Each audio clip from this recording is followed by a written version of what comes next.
Buon kila up kemilanti ya kalumpung ya lekai ke bahe jongkari kaban salong hakajala Megalia hakasnam arajar arpawar. Haka biadai bagi jingpen kre na kabentakan ya kalumpung ya lekai hakasne balang jongkatayo ucaman ke Games Technical Conduct Committee URK Sachati ulawan poi hakanong ba shalong banyak kendo ya ki ofisar ke sorkar jala ki noyalam ke Megalia State Olympic Association bat yung menteri katanat Sports and Youth Affairs ke jala ban sngap bat ban lit bat ya ki jingpen kre jong ke jala ya ke National Games ke balai pokhandai. Ya uniu chairman ka Games Technical Conduct Committee la pedang sobha de kinongalam ka Meghalaya State Olympic Association ha Pinewood Hotel. Bad hakani kesni URK Sacheti ule kendo iki officer ke jela bad kinongalam ka Meghalaya State Olympic Association ban snu tho kam bahai ke kompen kre ke jela na ka banta ban penlong ya ka National Games ka badai ka lumpung ya kop la kai ka bahe du agari. Habai kran beginong patai kubor URK Sacheti uloong ba ke jingwan jungu kalong ban kemi ik jingpen kre sorkar jela ban penlong ya ka National Games bad ha ke jing kran bad ke officer ke jela ula syam ba ke jingpen kre jong sorkar kalong ke babiang. Mereka sorkar kan haban penti kena baik ikam baro dai ban pendap ha kapor balabu. Uloong ba kathong ka bah khamat kalong ba sorkar kan penbiang ya baro kikam hapo kapor ke balabu. Habalakli kumno ka Meghalaya kan la ban penlong ya kan National Games nomor 4 dan kijing trei ke balaya cekmat.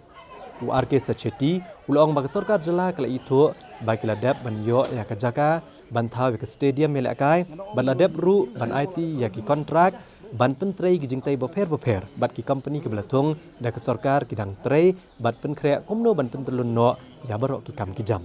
Hagasni ka bobot unu uhe ke Indian Olympic Association rengkat bat ki officer sorkar bat ki nongelam ka Meghalaya State Olympic Association.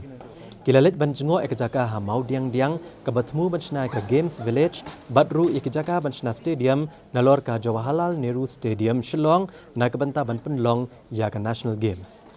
Hadian kani keladon ke jingelang Hapdeng URK Sacheti bat Menteri Ketenat Sports bat Youth Affairs ke jela bat bantai dorleng do ki officer sorkar bat ka Meghalaya State Olympic Association Secretariat. Banetai sani ke jingpen krek sorkar ban penlong ya ka National Games. URK Sacheti habaikran beginong patai kubor hadin balawai ke jingelang uloong balada ka Meghalaya ka kuak ban penlong ya ka National Games katkum ka senem bekilabu. Kini ban sedang no bantai ya barok stadium bat ka Games Village hashwa ubanai jeliau menta kesnam arajar arpo. And we saw the sites, and today again after we had a meeting with the sports minister, we are confident that Meghalaya can host the games in October-November 2022. In terms of the sidelines, the sites, sports village and the other the stadium which they have proposed are feasible. They have the consultant, they have two consultants. One is Collage, who are doing the venue designs, they have done earlier. They have the consultant ENY, who's also preparing the reports and other things. So with these parameters, we are confident that yes, things can happen. They can they are fully prepared, and then games can happen in October-November 2022. See, 2.5 years is good time to construct the venue. 2.5 years is good time to construct the venue.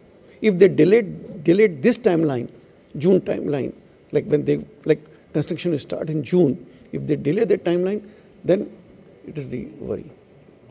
IOA has given a clear mandate to the government, so that's the reason we wanted a confirmation from the government that yes, you want to hold it 2022, which they are keen that yes, we want to hold it 2022, we can go for 2022.